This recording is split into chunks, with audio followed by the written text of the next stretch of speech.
Alors, Parashat Pinchas, excusez-nous, on a oublié de enregistrer. Nous sommes en train de parler de réincarnation de la Parashat de Pinchas, de Pinchas qui s'est réincarné, de Zimri ben Salou qui s'est réincarné et de Cosbi Batsour qui s'est réincarné. Alors, on vient de dire le Rama Mipano, Sefer HaGilgulim, qui dit que ces personnages ont été réincarnés dans l'histoire juive. Alors, Cosbi Batsour est réincarné en Isével, la femme de Achav, la femme idolâtre, la femme qui cherche à tuer tout le prophète, spécifiquement Eliyahu Hanavi. Mais nous savons que Pinchas ou Eliyahu. Pinchas, il est devenu Eliyahu. Pourquoi? Dit le Rabbi Ben Ishraï, Hachem lui a donné Berit Shalom, une alliance de paix que son corps ne quittera jamais son âme, ou plutôt son âme ne quittera jamais son corps. Donc, il n'est pas mort. Il est monté corps et âme au jardin d'Éden, et il a vécu une longue vie. À un certain point, dit le Rabbi Ben Ishraï, il a disparu, à cause d'une histoire qui est arrivée avec Yiftach HaGiladi, un juge d'Israël, que lui, Pinchas, a été impliqué. Il a disparu. Et là, qu'est-ce qui arrive? Quand il retourne, il change son prénom en Eliyahu. Il s'appelait Pinchas, après il s'appelle Eliyahu, et on dit Pinchas ou Eliyahu, c'est la même personne. Ok? Isével maintenant, elle cherche à tuer les prophètes, spécifiquement Eliyahu Hanavi. Pourquoi? Parce qu'Eliyahu, c'est Pinchas qui a tué Cosbi Batsour. Là, elle cherche le venger, elle cherche le tuer, mais à la fin, Eliyahu fait une prophétie sur elle qu'elle va mourir et les chiens vont lécher son sang, exactement qu'est-ce qui lui arrive à Isével. Donc, elle n'a pas fait son tikkun. Et quand quelqu'un, on lui donne une chance de faire un tikkun et il ne le fait pas, il faut qu'il retourne. Donc, tous les deux, Pinchas et Cosbi, qui est Isével, vont retourner une deuxième fois, ou une troisième fois si on veut. Comment? Dit le Rama Mipano. Comment ils vont retourner? Il dit ici que d'abord, celui qui a fauté, comment il s'appelait? Zimri ben Salou. De quelle tribu il était? De la tribu de Shimon. Dit le Rama Mipano. Zimri ou Rabbi Akiva. Zimri ben Salou va se réincarner en Rabbi Akiva, le grand Rabbi Akiva. Le grand Rabbi Akiva, qui a formé 24 000 élèves, qui a enseigné la Torah, qu'on dit qu'il était capable de faire des discours sur le courant de lettres. Zimri ben Salou, qui a fauté avec cette fille, il se réincarne en Rabbi Akiva, ni plus ni moins. Et après ça, Cosbi, qui est Cosbi? La matronita, la duchesse. Quelle duchesse? On dit que son mari, à elle, s'appelait Tronus Rufus, un des empereurs romains. Et Tronus Rufus, il a toujours cherché à avoir Rabbi Akiva, l'attraper. Il ne va pas le tuer, mais toujours des discussions avec Rabbi Akiva. Et un jour, il est rentré frustré à la maison parce que Rabbi Akiva l'a gagné, comme toujours. Alors sa femme lui dit, pourquoi tu es comme ça? Il dit, regarde, chaque fois que je lui parle, il me gagne, il a toujours des réponses, des bonnes réponses, qu'est-ce que je veux lui faire? Elle lui a dit, laisse-moi s'occuper de lui. Il dit, qu'est-ce que tu peux lui faire? Il dit, laisse-moi s'occuper de lui. Elle est partie, elle s'est mise nue devant lui, devant Rabbi Akiva, et lui, il a craché par terre. Il a commencé à rigoler. Il a commencé à pleurer. Et après, il a commencé à rigoler. Il lui dit, mais qu'est-ce que c'est ça? Qu'est-ce que tu es en train de faire? Il dit, non, tu es obligé de me dire. Moi, je suis venu ici pour te faire fauter. Ok, tu ne veux pas fauter. Mais pourquoi tu as craché? Pourquoi tu as pleuré? Pourquoi tu as rigolé? Il lui dit, écoute, moi, je peux te dire sur les 3 choses que j'ai fait, rien que 2. Le troisième, je ne sais pas te dire. Ok. Il dit, pourquoi tu as craché? Il dit, parce que tu crois que tu peux me faire fauter. Pour moi, tu es comme un morceau de viande qui pue. Okay? Alors j'ai craché. Après j'ai pleuré. J'ai dit, mais en vérité, tu es belle. Mais c'est dommage que cette beauté, un jour, va terminer sous terre. Mais pourquoi j'ai rigolé? Je ne te dirai pas. Vient le Ran, il nous dévoile. Pourquoi il a rigolé, Rabbi Akiva? Parce qu'il a vu que cette femme-là va se convertir au judaïsme et il va la marier. Et c'est exactement ce qui est arrivé. Tronus Rufus est mort plus tard. Cette femme-là, elle s'est convertie et elle est venue se marier avec Rabbi Akiva et Rabbi Akiva l'a mariée. Dit le Rama Mipano, comment Rabbi Akiva a pu marier cette femme? C'est une... Bon, il se convertit, ça va, on n'a rien contre ça. Mais pourquoi Rabbi Akiva, le grand maître d'Israël, dit justement parce que lui, il a vu qu'il était la neshama de Zimri ben Salou, c'est lui qui a fait la faute. Nassi, Shevet Shimon. Et elle, c'est Cosbi bat Nessi Midian. Donc, il a compris, Rabbi Akiva, que c'est le moment de faire le tikkun dans la kedusha, dans la sainteté. Il fallait qu'elle se convertisse, elle, et que lui puisse la marier, Kedat, Moshe Israël, selon la loi de Moshe Israël, et maintenant prendre cette femme en permission. Ça, c'est une de 6 choses, la Gemara dit, qui a enrichi Rabbi Akiva dans son vivant. Il y a 6 choses qui lui ont causé de devenir très riche. Ça, c'est une de 6 choses. Il s'est marié avec elle après le décès de sa femme Rachel.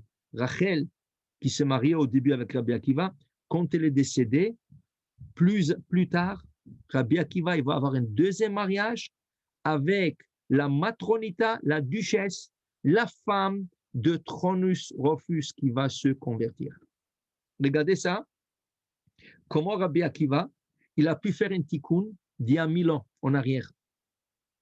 Alors, la deuxième fois, ça n'a pas marché parce que Isével voulait tuer Eliaou, Pinhas. Et la troisième fois, ça a marché. Elle se marie avec le fauteur.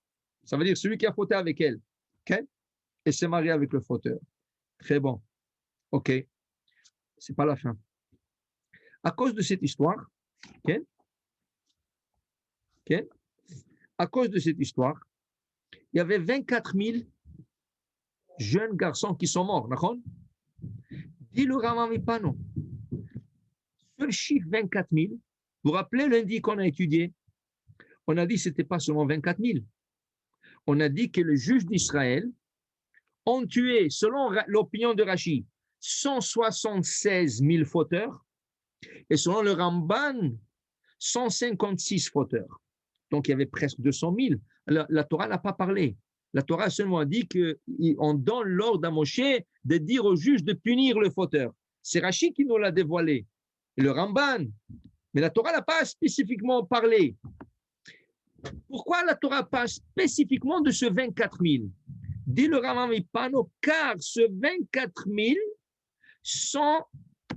vont être réincarnés dans l'histoire encore dans les élèves de Rabbi Akiva. Rabbi Akiva, qui était Zimri ben Salou, qui a fini son tikkun avec Cosbi Batsour en se mariant avec la femme de Stronus Rufus, l'a converti. Le 24 000 élèves à lui, c'est lui qui les a formés, ne sont pas moins que le 24 000 jeunes garçons qui sont morts dans le camp d'Israël par une épidémie, que Pinchas a sauvé le reste du peuple d'Israël. Okay? Qu'est-ce qui est arrivé? Regardez comment c'est beau. Qu'est-ce que la Gemara nous dit? Pourquoi ils sont morts à l'époque du Rabbi Akiva, 24 000 élèves à lui? Parce qu'ils ne se sont pas respectés un à l'autre. Ils n'ont pas eu de respect un à l'autre. Ils ne parlaient pas avec respect. Ils ne voulaient pas donner respect un à l'autre. Et pourquoi? Des si grands érudits, élèves de Rabbi Akiva qui ne se respectent pas, comment c'est possible? Encore vient la Kabbale, le Harizal, il nous dévoile. Ils étaient, tous les 24 000 élèves, tellement haut placés spirituellement, ils avaient comme Ruach HaKodesh, comme l'inspiration divine, chacun d'eux. Et chacun d'eux, quand il voyait son collègue devant lui, il dit, mais toi, waouh, il y a 1000 ans, tu as fauté avec une Midianite, tu étais avec une non-juive, toi, tu as fait le péché, tu es mort par une épidémie. Il dit, mais qu'est-ce que Dieu? Et toi aussi, tu es. Et ils étaient capables de dire chacun à l'autre comment s'appelait la femme avec qui ils étaient. Tellement ils étaient grands. Donc, quand quelqu'un voyait à l'autre un fauteur, il n'arrivait pas à se respecter. Et qu'est-ce qui est arrivé? Ils sont morts. Ils sont morts. Mais une seconde. L'histoire ne commence pas là. L'histoire commence bien avant cela. De qui on parle? De quel prince de la tribu de Shimon? Regardez comment les mailles de la chaîne se connectent une dans l'autre pour nous donner une histoire complète. Ça, c'est grâce à la Kabbale, ça, c'est grâce à le Rav Mipano. Okay? Le Rav Mipano. Regardez qu'est-ce qu'il dit. Il dit que ce n'était pas le début de l'histoire. Vous savez où est le début de l'histoire? Le début de l'histoire, c'est à l'époque de Yaakov Avinu. Yaakov Avinu, qui revient après 20 ans de Haran, il veut s'installer en Israël. Il y a sa fille, Dina, qui est prise par un non-juif, Shechem ben Hamor. Elle est abusée par ce jeune garçon. Elle est attachée à la maison, on ne lui laisse pas partir. Le papa, Hamor, il vient discuter avec Yaakov. Il dit, dis-moi le prix que tu veux. Nous, on est prêt à prendre cette fille comme pour mon fils qui veut vraiment cette fille. Donne-moi le prix que tu veux, on te donne tout ce qu'il veut. Yaakov, pour se débarrasser de lui, pour pouvoir reprendre Dina à la maison, il dit, bon, nous sommes circoncis, vous n'êtes pas. La première chose, avant qu'on discute, il faut que vous circoncisez toute la ville pour qu'on puisse habiter ici dans cette région. Et il n'a pas tardé, le jeune, lui et le père, ils n'ont pas tardé de venir dans toute la ville leur dire, écoutez, si ces juifs-là, ils arrivent ici, il y aura l'économie va monter. Comme chaque fois qu'il y a des juifs qui arrivent quelque part, l'économie monte et ils ont beaucoup d'argent, ils sont riches, ils vont nous enrichir et ils ont des belles filles, ils vont nous donner leurs filles, nous on va leur donner nos filles. Ils ont convaincu toute la ville de se circoncire en un jour. Qu'est-ce qui est arrivé quand ils sont circoncis? Lévi et Shimon et Lévi prennent leur épée sans le savoir de leur père Yaakov Avinu. Ils vont dans cette ville et ils vont tuer toute la ville. Pourquoi? Dit le Rachem Akadosh, parce que toute cette ville avait la responsabilité de condamner Shechem ben Hamor qui a abusé d'une fille et selon le statut de Noah, un homme qui a commis de l'adultère à cette époque, il est chayav mita, c'est une peine de mort. Eux, le gens de la ville, qui ne voulaient pas juger Shechem ben Hamor parce qu'il était riche, parce qu'il était le prince, tout ce que vous voulez, alors c'est leur tour d'être condamnés. Alors Shimon et Lévi condamnent toute la ville à la mort et ils tuent toute la ville. OK? Et ils reprennent Dina. OK? Dit le Rama Mipano. Combien des hommes ils ont tué ce jour-là? Le genre de Shrem, combien des hommes? Dit le Rama Mipano, Arba'a ve'esrim elef. 24 000 personnes. OK? Alors, dit le Rama Mipano. Hachem, il a dit, mais une seconde, ce n'était pas vraiment juste là. Pourquoi? Parce qu'il vient de se circoncire. Oui, il mérite la peine de mort, c'est sûr. Mais il vient de circoncire. Et tu es en train de leur tuer juste après la circoncision. Il fallait leur tuer sans circoncision, mais ils sont circoncis. Alors, ils ont accepté de se circoncire. Alors, ce n'était pas juste de le tuer tout à fait. Okay? Qu'est-ce qu'il fait Hachem? Il leur donne une chance. Tous les 24 000 qui sont goy, qui ne sont pas juifs, ils sont le genre de Shechem, sont réincarnés dans la tribu de Shimon à l'époque de Moshe Rabbeinu. Donc, ils se réincarnent dans des âmes juives. Et ils viennent dans l'époque de Moshe Rabbeinu, 200 ans plus tard, ou 250 ans plus tard. OK? Et maintenant, Hachem leur donne la chance. Mais une seconde. Pourquoi ils ont été condamnés à mort par les deux enfants de Yaakov, Shimon et Lévi? Parce qu'il fallait qu'ils contestent l'adultère qu'a commis leur prince, leur chef des tribus, Shechem ben Hamor. et ils n'ont pas contesté, c'était eux qui ont souffert la peine de mort. Alors, qu'est-ce qui arrive maintenant? Ils sont réincarnés dans la tribu de Shimon, okay? Et qu'est-ce qui arrive? Maintenant, ils vont tous fauter une deuxième fois. Et quelle est la faute? Adultère. Ils ont fauté avec le fils de Midian. Donc, la deuxième fois qu'ils sont réincarnés, ils n'ont pas réparé leur faute. Ils ont répété la même faute. Donc, Hachem leur donne, puisque c'était des Juifs maintenant, il leur donne une troisième chance. Et ils se réincarnent dans de hauts personnages spirituels qui, les 24 000 des élèves de Rabbi Akiva. Mais le problème, avec leur grandeur et leur savoir et leur loi HaKodesh qui résidait sur eux, qu'est-ce qui arrive maintenant? Ils n'arrivent pas à se respecter. Et cette fois, ce n'est pas l'adultère, mais c'est un manque de respect entre eux, ce qui fait qu'une épidémie leur prend. Regardez des âmes qui ont été réincarnées 3 fois. Une fois par un Shechem, deuxième fois par la tribu de Shimon, fauté avec le fils de Midian, troisième fois par les élèves de Rabbi Akiva. Rabbi Akiva lui-même, c'est Shimon, okay? C'est le prince de Shimon qui est Zimri ben Salou, okay? Et voilà qui se marie avec Cosbi Batsour, qui va retourner dans la réincarnation de la femme de Tronus Rufus, qui va mourir et elle va se convertir et se marier avec Rabbi Akiva. Regardez, c'est incroyable comment Akadosh Baruch Hu donne aux personnages de la Torah de revenir dans plusieurs histoires, dans l'histoire de Jacob, dans l'histoire de Moshe Rabbeinu, dans l'histoire de Rabbi Akiva, okay? Et Shimon, Sishevet Shimon, qui est Zimri ben Salou, Cosbi Batsour, Goya, et s'est converti.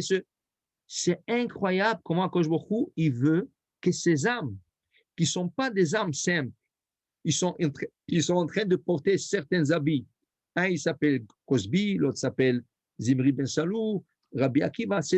Tout ça, c'est des habits sur des âmes très, très élevées. Et si la Torah en parle, parce que la Torah veut qu'ils arrivent à leur tikkun, à leur réparation d'âme. Et c'est pour ça que tout le monde sont là. Si quelqu'un est là aujourd'hui, dit comment il s'appelle? Dit comment on appelle? Le Harizal.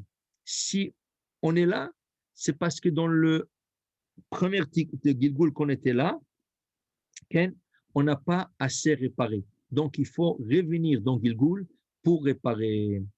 OK? OK, on a un petit... Moi, j'ai une question. Oui, allez-y. Si les 24 000 de Rabbi Akiva sont décédés, donc ils n'ont toujours pas fini leur tikkun, alors ils sont où les autres prochains 24 000 si on continue l'histoire? Alors, si on continue l'histoire, ils vont être réincarnés quelque part, mais pas dans un groupe comme ça de 24 000. Okay? Le Raman Epano, il dit, on ne trouve pas encore 24 000 comme ça qui vient se réincarner. Donc, maintenant, au lieu que ce soit un tikkun collectif, ça va être un tikkun individuel. Ils vont descendre, chacun, il va descendre et il va se réparer jusqu'à qu'il remonte à sa source. Alors, qu'est-ce qu'on peut dire? Hachem voulait que ce soit une masse de 24 000 personnes qui se réincarnent et qui se réparent toute une génération comme ça. Alors, qu'est-ce qu'on peut dire des pogroms contemporains, les 6 millions de juifs, en 492 avec l'Espagne, les pogroms en Russie, toutes ces catastrophes, des millions de juifs qui sont morts, et dernièrement les 6 millions. Alors, c'est quoi ça? Ils viennent d'où, eux? C'est ça. Peut-être tu trouves... Là, on parle de 6 millions, là, on ne parle pas de 24 000, là. Oui, tu parles de 6 millions. Et on parle d'il y a 50 ans, 60 ans, là. Oui, mais n'oublie pas qu'à Bétar était la ville qui a été assiégée après Jérusalem. Une fois qu'ils ont détruit le Beth Amikdash, ils ont brûlé tout ça, les Romains sont partis à Bétar, la ville de Bétar, qui s'est enfermée et ils l'ont assiégé pendant 52 ans. Ils n'ont pas pu le prendre parce qu'il y avait là-bas Bar Koziva, que Rabbi Akiva disait de lui, lui c'est le Meshiach. Lui, ça va être le Meshiach d'Israël. OK? Maintenant, pour te dire, quand ils ont pénétré la ville, combien de personnes ils ont tué? 8 millions. 8 millions. OK? Donc, où ils sont partis ces armes? Peut-être l'histoire de l'Holocauste et avec des autres histoires, on ne sait pas. C'est très difficile parce que, encore, ce n'est pas n'importe qui peut dire n'importe quoi. On peut deviner, mais nous, on ne sait pas. Okay? On ne sait pas ça prend des grands kabbalistes comme le Rambam Mipano, Rabbi Menachem Azaria de Pano, comme le Harizal, qui nous dévoile des secrets comme ça. Nous, on n'arrive pas à dire ou à décoder, voilà, ce chiffre. On ne sait pas. Okay? On ne sait pas. Et qu'est-ce que tu vas dire? Qu'est-ce que tu vas dire de 45 derniers personnes qui sont morts à Méron? Okay? Ou qu'est-ce qu'on va dire de 150 qui viennent de décéder à Miami avec l'immeuble qui a écroulé? Okay? On ne sait pas. Nous, on n'est rien que spectateurs. Mais ça prend des jumelles spéciales, des kabbalistes qui peuvent voir comment Akadosh met tout ensemble pour faire réparation. Regardez quelque chose de très beau qui est écrit dans ce livre. Okay? Quelque chose que nous, on ne peut jamais savoir. Si le Rama Mipano n'aurait pas écrit ce livre, jamais tu aurais pu savoir ces choses. Écoutez, ça, c'est extraordinaire. Extraordinaire. On parle d'Eliyahu Hanavi, d'accord? On parle d'Eliyahu Hanavi.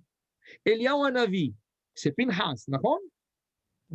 C'est Pinchas, qui était à l'époque de Moshe Rabbeinu. Juste avant cette histoire,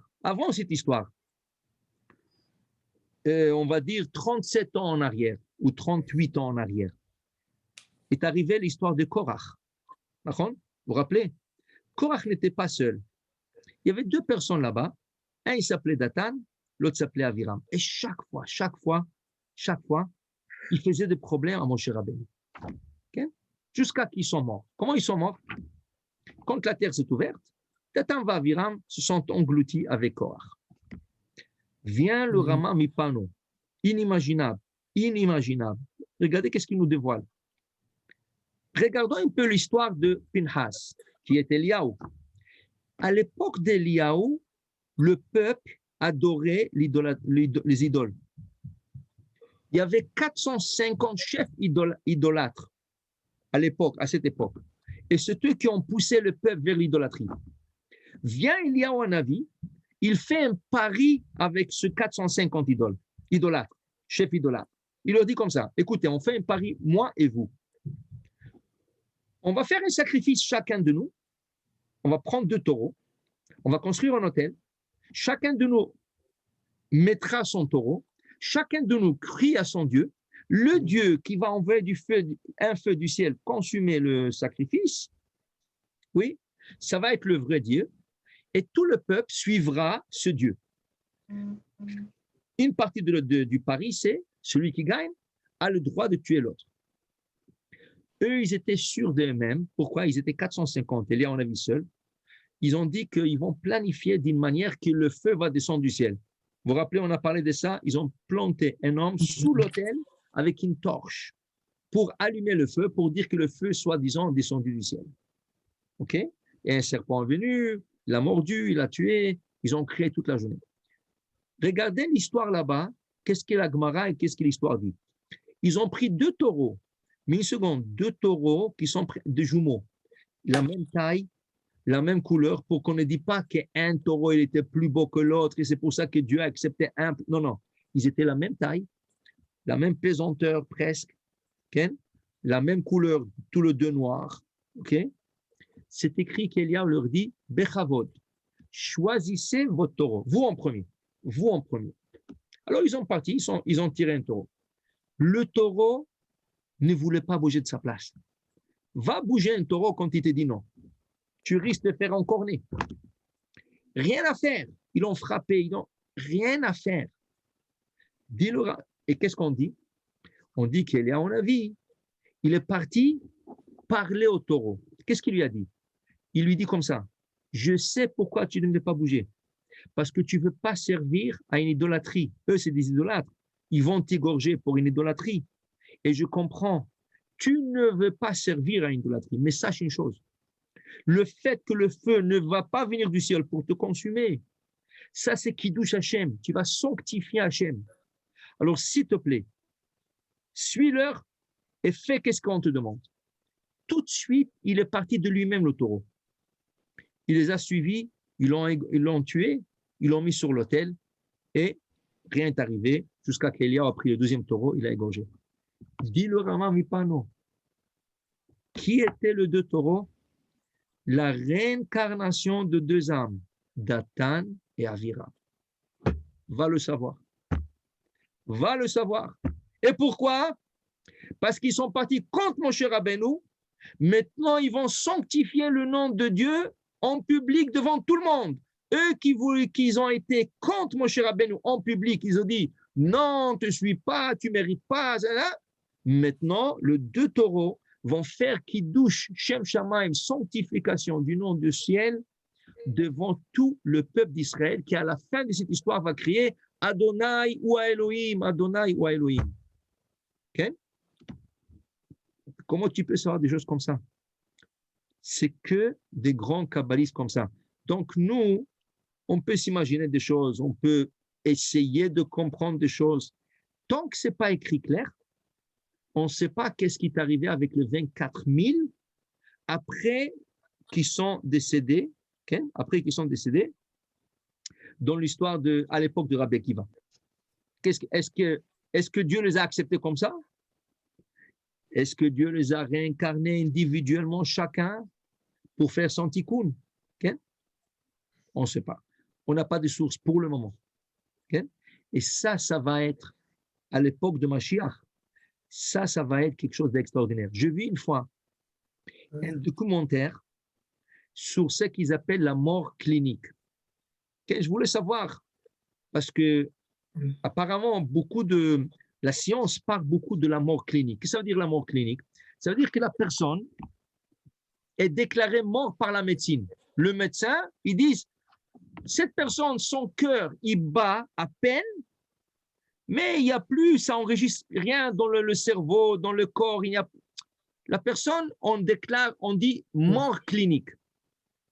Mais plusieurs de ces morts cliniques sont réveillés après 3 jours, 4 jours, 1 jour, 6 jours. Okay? Si la famille insiste de le garder autant que possible, tant qu'ils ne sont pas vraiment morts, pas cliniquement morts, vraiment morts, si la famille insiste, des fois, tu peux avoir des miracles. Okay? Et là, il y a une femme, je me rappelle, une femme de la Grande-Bretagne, une Anglaise, une femme anglaise, qui a fait un documentaire. Okay? Elle a fait un documentaire sur cette histoire et elle a trouvé que ceux qui étaient morts cliniquement, ils avaient une chose en commun. Quelle était la chose en commun qu'ils avaient? Ils se voyaient tous quitter leur corps, que leur âme quitte leur corps. Et ils se voient, l'âme est flotte et ils voient le corps en bas, de gens une femme qui a été poignardée, un qui est mort par accident de voiture, toutes sortes des histoires, pourquoi ils sont morts cliniquement. Et tous, ils ont eu la même expérience. Et c'est ça, là-dessus, il y avait le documentaire. Ils sentent que leur corps, l'âme, il quitte le corps, ils montent, ils essaient de communiquer avec le vivant, personne ne leur fait attention, donc ils flottent, ils commencent à monter dans l'air, ils voient tous, sans exception, un tunnel avec une lumière, ils sont tous attirés par cette lumière, ils montent, ils rentrent dans ce tunnel, ils sont attirés vers la lumière, ils rencontrent là-bas leurs proches de famille, okay? Et là, devant tout le monde, tout ce qu'ils ont raconté, tout ça, et ce n'est pas des juifs, c'est de non-juifs, il y a des juifs aussi, mais c'est de non-juifs. Ils racontent tous que du coup, ils voient un film de leur vie depuis qu'ils sont nés, qu'ils sortent du ventre de leur maman, jusqu'à le jour qu'ils ont été frappés et tués et morts cliniquement. Et ils racontent tous que ce film était vite, on dirait il a pris quelques minutes, une histoire de la femme qui est morte à 40 ans, l'autre qui est morte à 50 ans, l'autre qui est mort à 20 ans, une histoire de 20, de 40, de 50 ans. En quelques minutes, le film de leur vie passe devant eux et ils voient comment, voilà, qu'est-ce que tu as fait depuis que tu as tété jusqu'à le jour que tu as été frappé. Okay? C'est incroyable. C'est incroyable. Imaginez-vous quand Mashiach va venir. Okay? Il va nous montrer un film de quelques minutes sur l'histoire de l'humanité depuis la création du monde. Bereshit, bara, Elohim, et Hashamayim, et Haaretz, Yom Rishon, Yom Sheni, Yom Shlishi, Yom Revi'i, Yom Hamishi, Yom Shishi, Shabbat Vainafash, Adam, Noach, Avraham Avinu, Yitzhak. On va voir tout ça, on va dire waouh, waouh, waouh, waouh, waouh, waouh, waouh, waouh. Okay? Ça va pas être Spielberg avec toutes les bêtises qu'il y a dans ces films. Ça va être un vrai film. Ça veut dire une vraie histoire juive. Tout ce qui s'est passé avec le programme, avec le juif et tout, Médinat Israël, tout ce que tu veux, jusqu'à Yom HaAcharon, comme dit Rashi, dans Parashat Yom HaAcharon. Et quand on va voir tout ça, on va comprendre où est passé, où sont passés tous les âmes et comment. On va dire, voilà, tu vois ça? Voilà, ils sont passés dans l'année telle. Et tu vois ça? L'année telle. Et voilà, ça a été réparé, ça n'a pas été réparé. Ils sont montés, ils sont venus individuellement.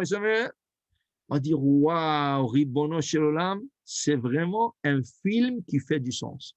Pour nous maintenant, à part ce qu'on nous dit, la Kabbale, le Harizal, le Rambam Ipano, Ken, Rabbi Yosef Gaktilia, tout le grand kabbaliste, Megalé Amukot, tout ce qu'ils nous disent, on dit waouh, regarde ça, regarde ça, regarde ça. Mais Rabota, il y a beaucoup plus que ça. Et c'est pour ça que j'ai trouvé c'est important qu'on regarde aujourd'hui, à la fin de cette paracha, qui termine avec la mort de 24 000 personnes, que ce n'est pas la fin. Normalement, sachez, normalement, une paracha essaye de terminer sur une note positive. On essaye de ne pas terminer avec quelque chose de malheureux. Okay? Ici, c'est comme une exception. Okay? Ici, c'est comme une exception. Tu parles, regarde quand tu es dans la paracha, Vaïou ametim bamagefa, arba'a vesrim alef, on termine parachat balak, et voilà les morts, 24 000 morts, et tu termines la paracha. Waouh, pourquoi la paracha termine là-dessus? Pourquoi on ne pouvait pas continuer quelques versets plus tard? Voilà, Pinchas ben Elazar, Vaïdaber Adonai Moshe, Pinchas ben Elazar. Mais continue un peu sur la récompense de Pinchas, et là on termine sur une bonne note, Pinchas a été récompensé. Okay? Pour te dire, ici, ce n'est pas la fin de l'histoire. Il y a une suite. Va la chercher. Ce n'est pas la fin. Donc, ce n'est pas une mauvaise note. Ça ne termine pas pour une mauvaise note. Il y avait une suite. Il y avait une suite. C'est quoi la suite? La Torah orale. Les élèves de Rabbi Akiva. Okay? Pour te dire, c'est Ulmad. Sors, étudie, essaie de comprendre, va chercher des midrash, va chercher des commentaires, va chercher des livres de Kabbale, va chercher de toutes sortes de choses. Parce que la Torah est tellement vaste et tellement grande, c'est incroyable qu'est-ce qu'on peut étudier dans la Torah Rabotai. C'est incroyable. Alors pour vous dire, voilà, aujourd'hui, on a fini, Ken, voilà, ici on termine la paracha de Balak. Maintenant, il nous reste quelques minutes encore pour la fin du cours. On peut commencer la paracha de Pinchas. Okay? Alors voilà. Vaïdaber Adonai Moshe Lemo. Pinchas, ben Elazar, ben Aaron à Cohen, et Shivet Hamati mal ben Israël. Pinchas, fils de Lazar, fils d'Aaron à Cohen, a enlevé ou a retourné ma colère du peuple d'Israël, Bekano et Kinati betocham, pour la vengeance qu'il a fait parmi eux. Velo chiliti et ben Israël bekinati, et je ne pas exterminer le peuple d'Israël avec ma colère. Okay? Pourquoi Hachem parle à Moshe? Dit Rashi, les filles Shayu Ashvati, mais vas-y moto. Tout le monde se sont retournés contre Pinchas. Au lieu de lui dire, ah, Chazak ou Baruch, waouh, tu nous as sauvés, il allait avoir plus de morts. Les gens se retournent contre lui. Quoi? Qu'est-ce que tu as fait? Tu as tué, tu sais, c'est l'homme le plus âgé, tu n'as pas de kavod. aux Zekenim, il est plus âgé que toi, il peut être ton arrière-grand-père, et tu l'as tué. Quel manque de respect. Comment qu'est-ce qui se passe ici? Qu'est-ce qui se passe? Il vous a sauvé la vie et vous ne réalisez même pas. Viens Hachem, il nous dit, Vaïdaber, Adonai, Moshe est mort, dis-leur, grâce à lui, Eshivet Hamati, Me'al Ben Israël. Regardez qu'est-ce qu'ils nous disent, le commentateur, le mot Hamati, ma colère. Regardez combien de lettres il y a. Chet, Mem, Taf, Yud. Si je prends les lettres médianes, qu'est-ce que c'est? Met. Si je prends les lettres externes, Hay. La vie a été repoussée. La mort a été rapprochée. Vous étiez proche plus de la mort que la vie parce que la mort vous a poursuivi. Dis-leur d'arrêter de l'attaquer car ils étaient plus vers la mort que la vie. Okay? Et là, c'est grâce à lui que vous étiez sauvés. Mais le gens, qu'est-ce qu'ils disaient? Vous savez, quand on veut blâmer quelqu'un ou on veut accuser quelqu'un, regardez où ils sont partis chercher. Dans les annales de Pinchas. Ashvatim, les tribus, les 12 tribus, Ayume Vazimoto, ils le dénigraient. Ariitem ben Pouti, est-ce que vous avez vu le ben Pouti, le fils du Pouti? Qui c'est le Pouti? Okay? Pas Poutine, Pouti. Okay? Shipitem avi imo agalim la avodat elilim. Le père de sa mère, il engraissait de veaux pour l'idolâtrie. Waouh, qui c'est? Yitro. La maman de Pinchas, elle est une descendante de Yitro. Donc, on dit que sa mère à elle, la maman de Pinchas, sa mère à elle est une fille de Yitro. Donc, qu'est-ce qu'ils ont dit? Yitro était un idolâtre, c'était le pape. Il sacrifiait aux idoles. Okay?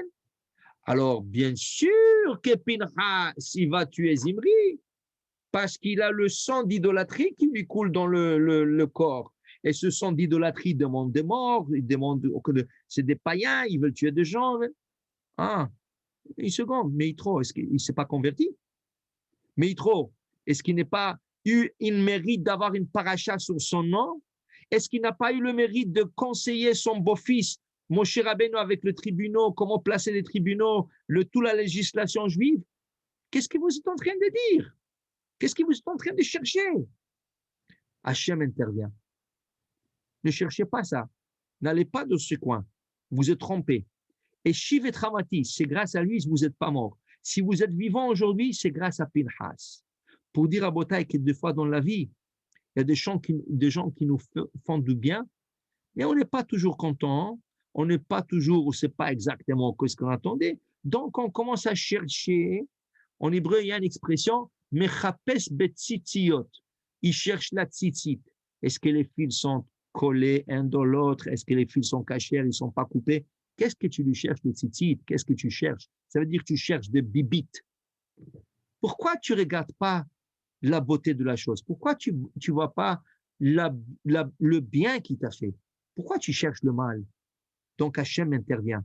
Non, je ne l'accepte pas, dit Hachem.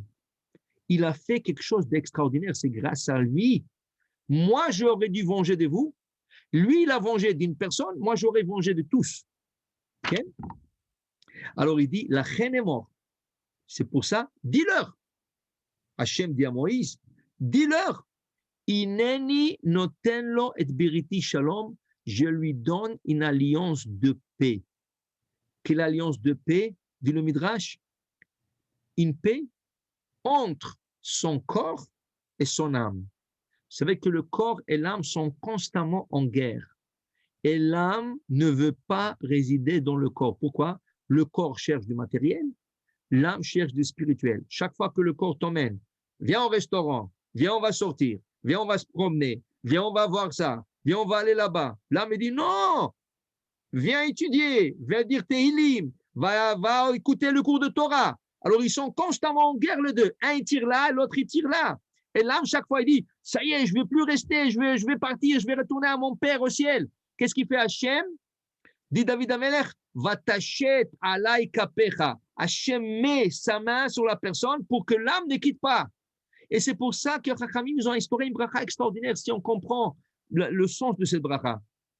Baruch ata Hashem Elokeinu melech haolam asher yatzar et ha'adam bechokma u'bara bo nekavim, nekavim, chalulim, chalulim. On fait cette bracha quand on va à la salle de bain. Mais si on pense, regardez, Hashem a créé un corps parfait, mais Hashem a créé aussi des orifices dans le corps. 2 oreilles, une bouche, 2 narines, 2 yeux. Si l'âme veut sortir, comment ça se fait qu'elle ne sort pas par les oreilles? Ou elle ne sort pas par la bouche? Chaque fois qu'on ouvre la bouche, l'âme peut sortir. Chaque fois qu'on écoute, il y a de l'air. Hein? L'âme peut sortir si elle veut. Elle peut sortir ici, du nez. Qui c'est qui la retient? Dit David Amelech. Va tachet alay kapecha. Dieu met sa main sur la personne. Non, tu ne sors pas. Tu restes avec lui. Essaye de le tirer vers toi. Tu veux étudier? Tu veux écouter un cours de Torah? Tire-le. Okay? Et l'autre, il tire, mais l'âme tire. Okay? C'est difficile. C'est la guerre constante que nous avons dans le corps. Okay? Dit Hachem, tu sais qu'est-ce que je vais donner à Pinhas? Beriti Shalom, une alliance de paix entre le corps et l'âme. Ça veut dire le corps et l'âme vont résider en paix totale d'une manière qu'ils vont vivre éternellement. Parce qu'à un certain moment, le corps se fatigue, l'âme dit ça y est, je quitte. Et Hachem appelle, ok, maintenant tu peux sortir. À Pinhas, il y a dit Hachem, l'âme, ton âme va résider avec le corps, ils vont vivre en harmonie. Comme le Midrash dont Parashat de Zot HaBeracha dit, l'âme a vécu avec une harmonie parfaite dans le corps de Moshe Rabbeinu. Et quand Hachem a appelé l'âme de Moshe de monter, l'âme a dit, où je vais trouver un corps comme ça parfait? Tu ne trouves pas ça au monde, jamais il y a eu, jamais il y aura. L'Okam Navi B'Israël, que Moshe Od. Dit l'âme, s'il vous plaît, Hachem, laissez-moi vivre encore des années dans ce corps. Ça, c'est le Mishkan, ça, c'est le Beth Amikdash. Ça, c'est le corps parfait qu'une âme peut souhaiter vivre dedans. Et Hachem lui dit, non, j'ai décrété, oui, vous vivez en paix, mais j'ai décrété que tu dois partir. Je te retournerai quand ma chair va venir. Comprenez?